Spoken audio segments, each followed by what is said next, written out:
so it was empty, and the whole area was cleared in a distance of 5 blocks, half a kilometer. Nobody was killed in the collapse itself. Maybe somebody was killed during the morning, but this is kind of controversial information. Now, what? Never seen that.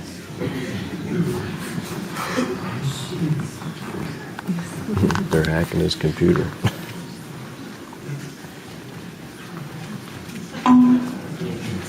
Hackers. Government hackers. This is so. Let us repeat, ladies and gentlemen.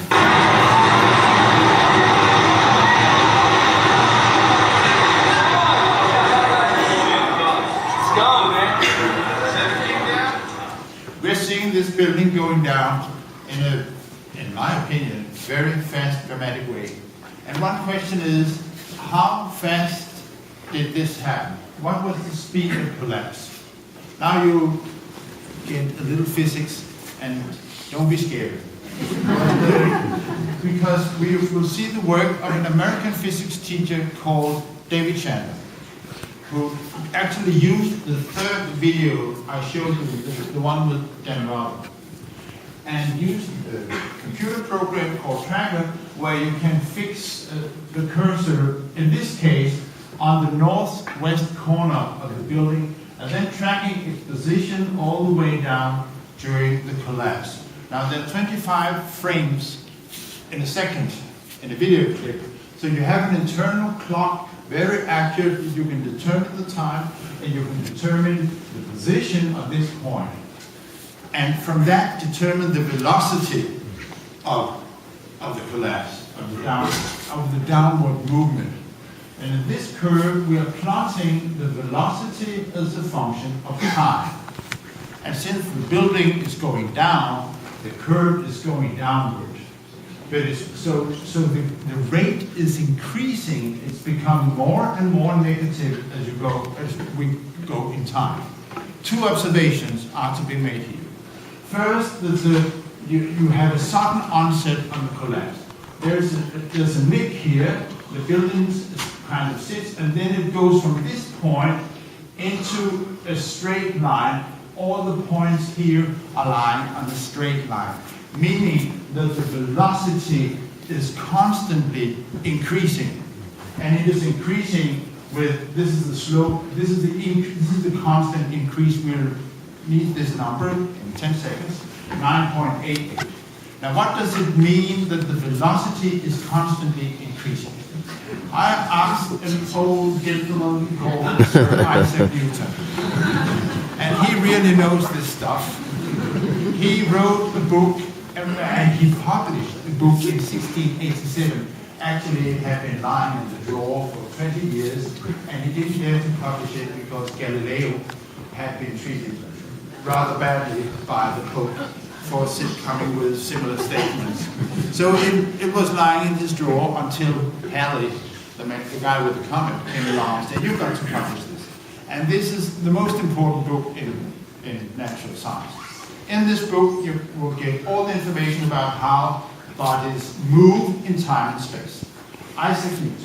And I asked him to say, what does it mean that the speed is constantly increasing? And he said, this is constant acceleration, which everybody who's driving a car or even flying an aeroplane will know what acceleration is when the speed is increasing constantly. And I said, well, we came out with a value for this acceleration of about 0.988 meters per second squared. And he said, this is free fall. Now, what is free fall? This should be taken literally. Free fall means that something is falling free. And he even provided me with a formula for free fall, namely that the height from which the thing is falling is equal to half times the constant g. This is actually this number here, 9.88. And then the time squared. So it was an easy thing for me to take my pocket calculator and make a little calculation how long time would it take for an object to fall 2 meters. And it came out with 0.66 seconds. So now I'll make a little demonstration.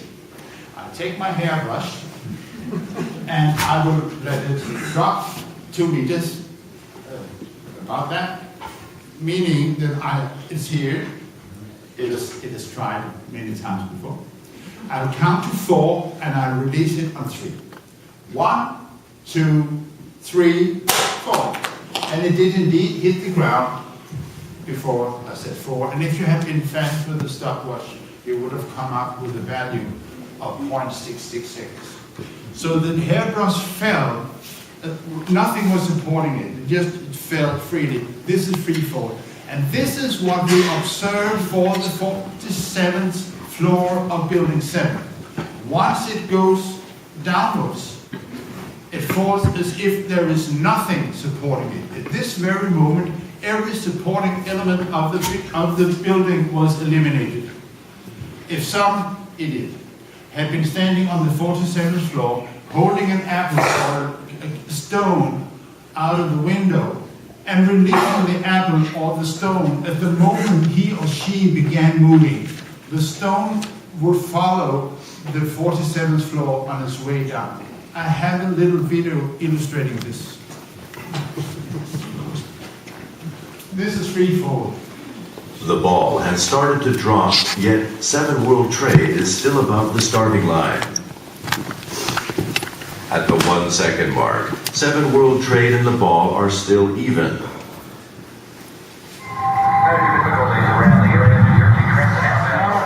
7 World Trade indeed falls 100 meters in 4.5 seconds. So these are the observations we are making. We are seeing free fall acceleration of the 47th floor. We are seeing sudden onset of the entire north side of the building. This is the one we are observing. We are seeing the building falling completely symmetrically. We are seeing it's falling all the way down. There's nothing sticking up in the little tidy pile I showed you a while ago. And just for refreshing your memory, there were 2 airliners, but there were 3 skyscrapers, and building 7 was not hit by an airliner. So just do your math, count to 3, and there will be something worth looking closer on. And this is what we'll do. This is the challenge of tonight's presentation. Why did building 7 fall down?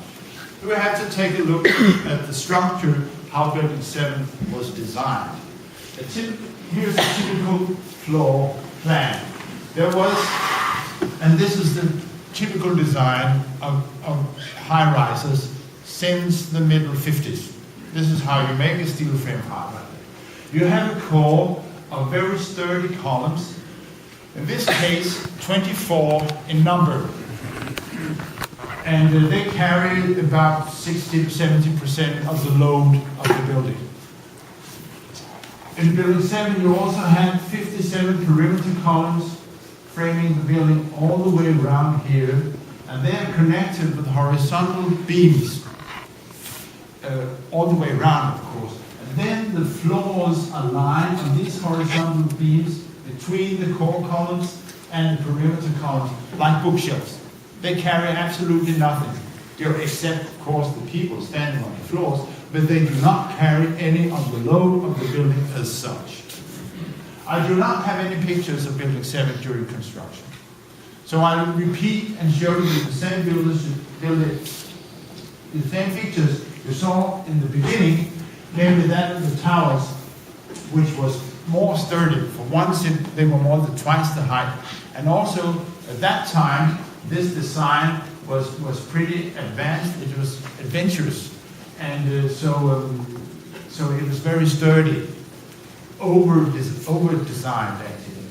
So you have 47 core columns, 236 perimeter columns, going all the way through the building. And you've seen this before. This is the so-called box column. This is construction workers. You'll see the perimeter columns being connected in modules 3 by 3, welded together here, and actually the welding is stronger than the steel itself, and the steel was very strong. This is a floor, and it is built or constructed. You have a framework, a very light, relatively light framework of steel here on the bottom below it, and here you see this steel framework.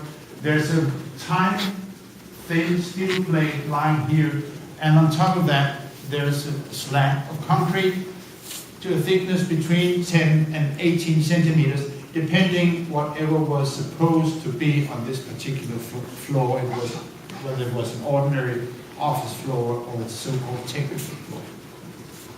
Well, the floors are standing with mechanical seats here, and the view is excellent if the weather is okay. Going back to building 7, looking closer.